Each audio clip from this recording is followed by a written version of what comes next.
कितना चला दिया है? 11,000। सर्विस हो चुकी होगी, तो क्या कॉस्टिंग आई आपकी? इसकी कॉस्टिंग आई थी भाई 2600 रुपये। जब सिटी में कितना माइलेज निकलता होगा? मैं जब इसको चलाता हूँ ना, मैं डर डर के चलाता हूँ इसको। भाई डोर्स में ना लिटरली कुछ फील ही नहीं हो रहा, थोथे बज रहे हैं डोर। सर्दियों में इसके अंदर भाई 9 साढ़े 9 किलो आ जाती है और गर्मियों में इसके अंदर भाई 7.5 से 8 किलो आती है। मेरे हिसाब से भाई सीएनजी टैंक के बाद सबसे बेस्ट बूट स्पेस इस कार के अंदर है। क्लिप है ये भाई अड़ती है, जैसे मान लो फॉर एग्जांपल थोड़ा सा आप स्टीप चलेंगे डाउनवर्ड्स तो भाई ये लगेगी ही लगेगी।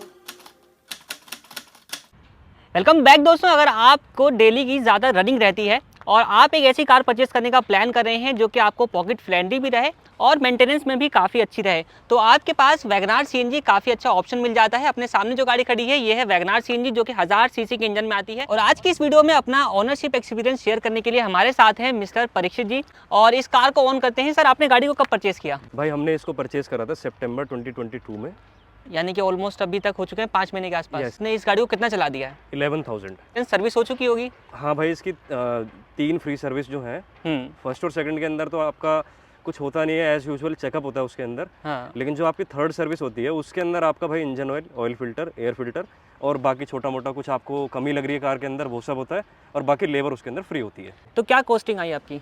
इसकी कॉस्टिंग आई थी भाई 2600 रुपये। 2600 रुपये, जिसके अंदर व्हील अलाइनमेंट बैलेंसिंग इंक्लूडेड है। इससे पहले कोई कार आप यूज़ कर रहे थे? जी भाई, इससे पहले मेरे पास i10 नियोस थी। कि इस गाड़ी को परचेस करने का कोई खास रीज़न बताओ, सीएनजी पे ही आप क्यों चले गए? इसको परचेस करने का मेन रीज़न ये था भाई, क्योंकि देखो फ्यूल का प्राइस कितना बढ़ रहा है आपको पता है। मेरी रनिंग एज़ यूजुअल भाई 80 to 100 किलोमीटर है पर डे, तो अपनी रनिंग को देखते हुए भाई मेरे को सीएनजी फ्यूल से बेस्ट कुछ लगा ही नहीं।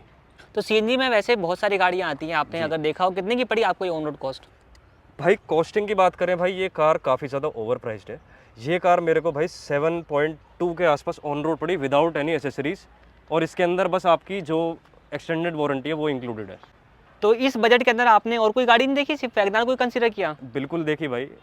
इस बजट के अंदर हमारे पास भाई टाटा टियागो आई सीएनजी, जैसा कि आपको पता है उस टाइम तक लॉन्च हो चुकी थी और काफ़ी मैंने कस्टमर रिव्यूज़ भी देखे थे। बट वैगनार सीएनजी की तरफ जाने का मेन रीज़न ये था भाई, क्योंकि देखो मारुति सुजुकी सीएनजी के लाइन के अंदर काफ़ी टाइम से, आपको पता होगा 2010 से उनकी फैक्ट्री फिटेड सीएनजी वाली कार्स आ रही हैं। तो मारुति को एक तरह से आप भाई सीएनजी का किंग कह सकते हो। और टाटा के ऊपर भाई देखो ट्रस्ट है, अपने देश की कंपनी है, लेकिन सीएनजी वाली लाइन के अंदर वो अभी अभी आए हैं। रिसेंटली उन्होंने अपनी टियागो और टिगोर कार को सीएनजी लाइनअप के अंदर उतारा था, लेकिन जो उनका आई सीएनजी वाला जो सेटअप है उसके ऊपर थोड़ा सा कहीं ना कहीं मेरे को ट्रस्ट इशू था, इसलिए हम उसकी तरफ नहीं गए। बाकी नो डाउट कार बहुत अच्छी है। इसके अलावा जैसे कि आपने कहा कि आप जो है Hyundai की i10 नियोस अपना परचेस कर चुके थे, कितना टाइम हुआ था उस गाड़ी को खरीदे? सर 6 महीने हमने वो कार चलाई थी और उसके अंदर हमने आफ्टर मार्केट सीएनजी इंस्टॉल कराई थी। But due to lack of, ये कह लो due to lack of expertise in installation उसका भाई सक्सेस नहीं हो पाया, और उसकी जो सीएनजी है वो कामयाब नहीं हो पाई उस कार के अंदर। और वो सीएनजी के ऊपर उसके अंदर जैसे झटके मारना या फिर भाई प्रॉपर तरीके से पिकअप ना लेना, सीमलेसली वो नहीं चल रही थी, इसलिए भाई उसको हमने पेट्रोल पे कन्वर्ट करा के उसको सेल करने का हमने ऑप्शन चूज़ किया। तो सर, जैसे कि आप बता रहे हो कि आप Hyundai यूज़ कर चुके हो, पेट्रोल गाड़ी थी जिसमें आपने सीएनजी आफ्टर मार्केट लगवाई, तो जब आप इस कार को परचेस करने का प्लान कर रहे थे तो मेरे हिसाब से अपनी ग्रैंड i10 नियोस के अंदर भी सीएनजी आती है। बिल्कुल बिल्कुल। तो उस ऑप्शन की तरफ आप क्यों नहीं गए? सर देखो, एज़ यूजुअल भाई इंडियन मेंटालिटी है कि एक बार अगर किसी चीज़ से मन खट्टा हो गया तो भाई उसकी तरफ दोबारा जाना प्रेफर नहीं करोगे। हालांकि उसके अंदर देखो कार की गलती नहीं थी, उसके अंदर जो इंस्टॉलेशन थी उसी की गलती थी। बट ये कहना चाहूँगा कि भाई दोबारा मेरे फादर ने मना करा कि Hyundai की तरफ अब जाना नहीं है। सेंट्रो सीएनजी भी ऑप्शन था अपने पास, लेकिन उन्होंने ही मना करा कि अब Hyundai की तरफ नहीं जाना। अगर बात करें भाई थोड़ा सा इसकी स्टेबिलिटी की, जो कि भाई काफ़ी मेजर कंसर्न है वैगनार यूजर्स के लिए, या जो इस वीडियो को देख रहे हैं, कि वैगनार में बॉडी रोल की काफ़ी समस्या आपको पता है। प्रीवियस जनरेशन से मैं भाई क्लेम कर रहा हूँ ऑलमोस्ट 20 to 25% बॉडी रोल इसमें कम हुआ है। इसमें आता है 1000 सीसी का इंजन जी, तो वो किस तरीके का है, कैसा रिस्पॉन्स करता है? देखो सीधी सी बात है, जैसा कि आपको पता है, अगर भाई कुछ पाना है तो उसके लिए कुछ खोना तो पड़ेगा। सीएनजी बोर्ड पे अगर हम बात करें भाई, अगर आप पेट्रोल से सीएनजी में पावर के डिफरेंस की बात करते हो तो भाई 19-20 का अंतर भी नहीं है इसके अंदर, बिल्कुल प्योर पेट्रोल जैसी चलती है। हल्का सा देखो माइनर से लैग आता है, जो कि भाई बट ऑब्वियस भी है भाई, क्योंकि सीएनजी एक ड्राई फ्यूल है और पेट्रोल आपका क्या कहते हैं एक लिक्विड फ्यूल है, तो वो दोनों के कंबशन में काफ़ी फ़र्क होता है। लेकिन अगर बात करें भाई जहाँ एसी ऑन हो जाता है और इसके अंदर लोड है भाई, तो ये गाड़ी दबाव मांगती है सीएनजी पे। लोड इन द सेंस, आपने अगर 5 लोग बैठाए हुए हैं तो अपना जो है थोड़ा बहुत आपको, बाकी अगर आप सिंगल चल रहे हो, 2 जने हो, 3 जने तक भी ऐसा कोई इतना प्रॉब्लम नहीं आती। अगर बहुत आप खींच के चलाते हो भाई, तो मेरे हिसाब से भाई उसका कोई सेंस भी नहीं बनता। अगर आप भाई एक कार सिर्फ इकोनॉमी पर्पज़ के लिए ले रहे हो तो भाई उसके अंदर आपको खींच के चलाने का या फिर भाई पावर का आप एक्सपीरियंस करना चाह रहे हो वो तो इसमें नहीं मिलेगा। जिस पर्पस के लिए गाड़ी है, डे टू डे पर्पस के लिए है, जी। माइलेज निकालने के लिए बेसिकली इस गाड़ी को कहा जाए माइलेज निकालने के लिए, माइलेज मशीन कह सकते हो आप इसको। तो ये उस पर्पस को प्रॉपर्ली सॉल्व करती है। अब ये बताइए सर, आपने अभी तक गाड़ी से माइलेज कितनी कितनी निकाल ली है? सिटी में गाड़ी ज़्यादा चलाते हो या फिर हाईवे पे रहती है? मिक्स ड्राइविंग रहती है। 40% लगभग आपका दिल्ली का ट्रैफिक हो गया, उसके बाद बाकी का आपका 60% ऑलमोस्ट हाईवे हो गया।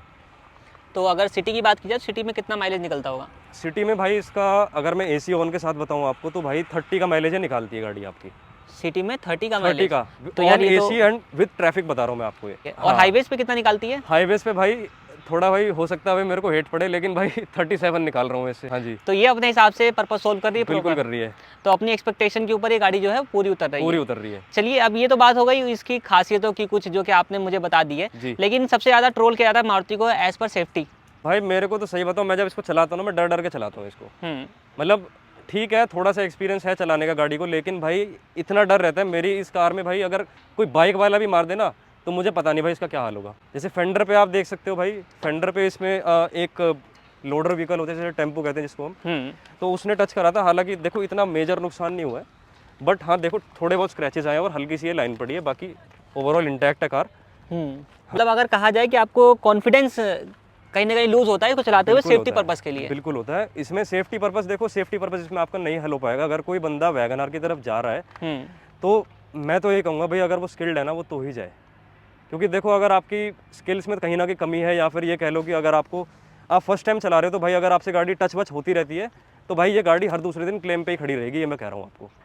मतलब इसकी बॉडी इतनी हल्की पड़ जाती है? बिल्कुल हल्की। आप आ जाओ, मैं पर्सनली दिखाना चाहूँगा भाई। भाई डोर्स में ना लिटरली कुछ फील ही नहीं हो रहा, थोथे बज रहे हैं डोर, देख लो आप। टीन का डब्बा है ये, मैं कह रहा हूँ इससे मजबूत ना भाई ये है इससे मजबूत। और सिटी में चलाने के हिसाब से किस तरीके की गाड़ी है ये? सिटी में चलाने के हिसाब से बहुत बढ़िया है। क्लच वगैरह का अगर हम बात करें, क्लच इसका भाई काफ़ी लाइट है, ज़्यादा डीप भी नहीं है भाई। और अगर बात करें एक्सेलरेशन के रिस्पांस की, भाई सीएनजी पे बराबर रिस्पांस आता है, बहुत बढ़िया चलती है कार, कोई प्रॉब्लम नहीं है ऐसी। और हैंडलिंग वगैरह में steering response, suspension response? Suspension अच्छे हैं, थोड़े से भाई स्टिफ रखे गए क्योंकि भाई देखो सीएनजी का भी इसमें लोड है काफ़ी। आप बूट की तरफ आइए एक बार, ये आप देख सकते हैं भाई इसके अंदर एक सीएनजी सिलेंडर है, तो एडिड इसका काफ़ी लगभग 100-150 किलो के आसपास इसके अंदर वेट ऐड हो जाता है। तो उस वेट को विथस्टैंड करने के लिए कंपनी ने इसके अंदर भाई स्टिफ सस्पेंशन दिए, और साथ ही साथ भाई इसके जैसे टॉल बॉय डिज़ाइन है तो बॉडी रोल को कंट्रोल करने के लिए भी इसके अंदर स्लाइडर स्टिफ सस्पेंशन इसके अंदर है। तो सीएनजी की बात करेंगे थोड़ी सी इसके अंदर कि सीएनजी का जो सिलेंडर है वो मेरे हिसाब से 12 किलो का है जी। तो कितनी किलोग्राम जो गैस है वो आ जाती है एक बार भराने पर? सर्दियों में इसके अंदर भाई 9-9.5 किलो आ जाती है, और गर्मियों में इसके अंदर भाई 7.5 से 8 किलो आती है। वही डिपेंड ऑन प्रेशर और उसका डिपेंडिंग अपॉन द प्रेशर। तो इस प्रेशर के ऊपर अगर आप इस तरीके से बात करें कि अगर आपने एक बार टैंक फुल करवा दिया है, गर्मियों की बात करते हैं फॉर एग्जांपल 8 किलो इसके अंदर गैस आई है, ठीक है, कितनी माइलेज निकल? 280-290 चलती है ये।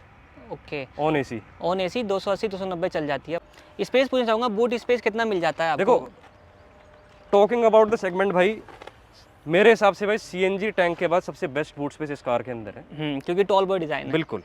और आप यहाँ पे अब भी भाई एक ट्रॉली रख सकते हो इजीली, जो मेरे को लगता है भाई ट्रॉली इतनी ही हाइट की होगी तो यहाँ पे एक ट्रॉली आप रख सकते हो। साइड में छोटा मोटा बैग्स वगैरह रख सकते हो, जैसे मैंने रखा हुआ है, शूज़ भी रखे हुए भाई यहाँ पे, तो सामान वगैरह रख सकते हो। बाकी पार्सल ट्रे के ऊपर रखना मैं रिकमेंड नहीं करूँगा, क्योंकि एक तो इतनी ये मजबूत नहीं होती है, और दूसरा ये है भाई कि उससे आपकी विजिबिलिटी भी हिंडर होती है काफ़ी ज़्यादा।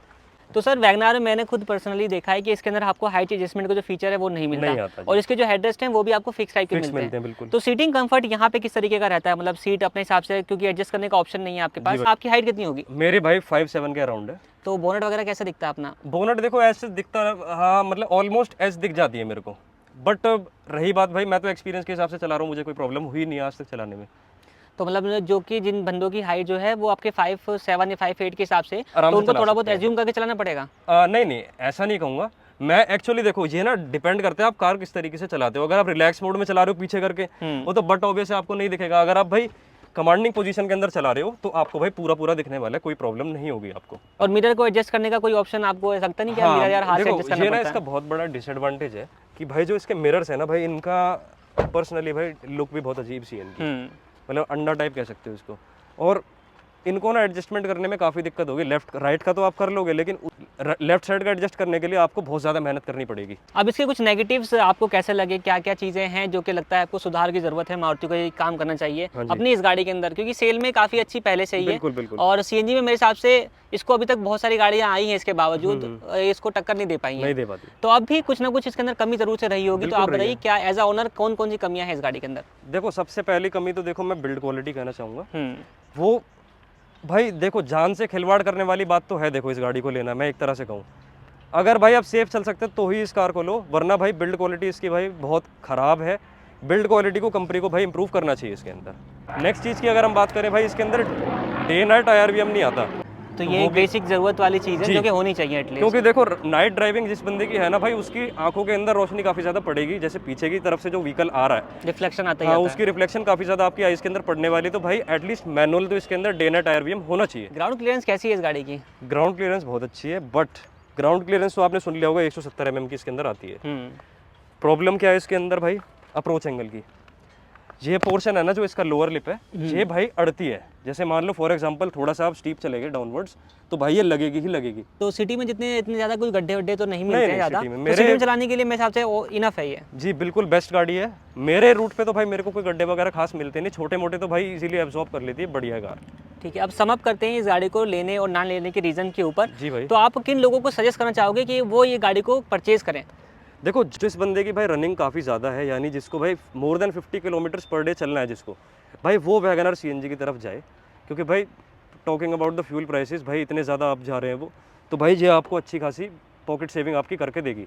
उसके बाद भाई जिसको जैसे फॉर एग्जांपल स्पेस चाहिए कार के अंदर, अच्छा CNG के बावजूद भाई जिसको बूट स्पेस चाहिए, वो जा सकता है इस कार की तरफ। लो ऑन मेंटेनेंस चाहिए, हाई ऑन माइलेज चाहिए भाई, तो आप इस कार की तरफ बिल्कुल जा सकते हैं। तो अब इस गाड़ी को नंबर देना हो सारा कुछ चलाने के बाद, जी कि जितने महीने आपने चला ली, 11,000 किलोमीटर चला ली, अब नंबरिंग करनी हो, 10 में से कितने नंबर देना चाहोगे आप भाई इसको? 10 में से मैं इसको 6.5 देना चाहूँगा। चलिए सर, ये अपना कंप्लीट आपका ओनरशिप रिव्यू था। एक बार भाई के बारे में बताना चाहूँगा, जो इतना बढ़िया इन्होंने रिव्यू अपना शेयर किया है हमारे साथ। ये भी एक यूट्यूबर हैं। तो सर, अपनी जो वीडियोज़ आती हैं किस रिलेटेड रहती हैं? मेरा भाई टोटली, जैसा आपको पता है मैंने बताया था, मेरा ऑटोमोबाइल रिलेटेड कंटेंट है। और कार रिव्यूज़ हुए, या फिर भाई आपका कह लो सर्विस एक्सपीरियंसेस हुए, ओनरशिप रिव्यूज़, वॉक अराउंड्स, या फिर भाई ये कह लो आपके ड्रैग रेस वगैरह, ये सब मैं कंटेंट इंटरेस्टिंग वगैरह लेके आता रहता हूँ चैनल के ऊपर। तो किस नाम से अपना चैनल है? भाई मेरा चैनल है परीक्षित चौहान के नाम से, आप सर्च कर सकते हैं यूट्यूब के ऊपर, और उसके ऊपर भाई मैं आप लोगों के लिए ऐसे ही बढ़िया बढ़िया कंटेंट लेके आता रहूँगा। बाकी लिंक जो है इस वीडियो के डिस्क्रिप्शन में मिल जाएगा। इस वीडियो में इतना ही। किसी भाई को अपना ओनरशिप रिव्यू हमारे साथ शेयर करना है, एक्सपीरियंस शेयर करना है, तो हमें वो कॉन्टैक्ट कर सकता है। उसकी डिटेल भी आपको वीडियो के डिस्क्रिप्शन में मिल जाएगी। बाकी इस वीडियो में इतना ही। वीडियो देखने के लिए आप लोगों का धन्यवाद।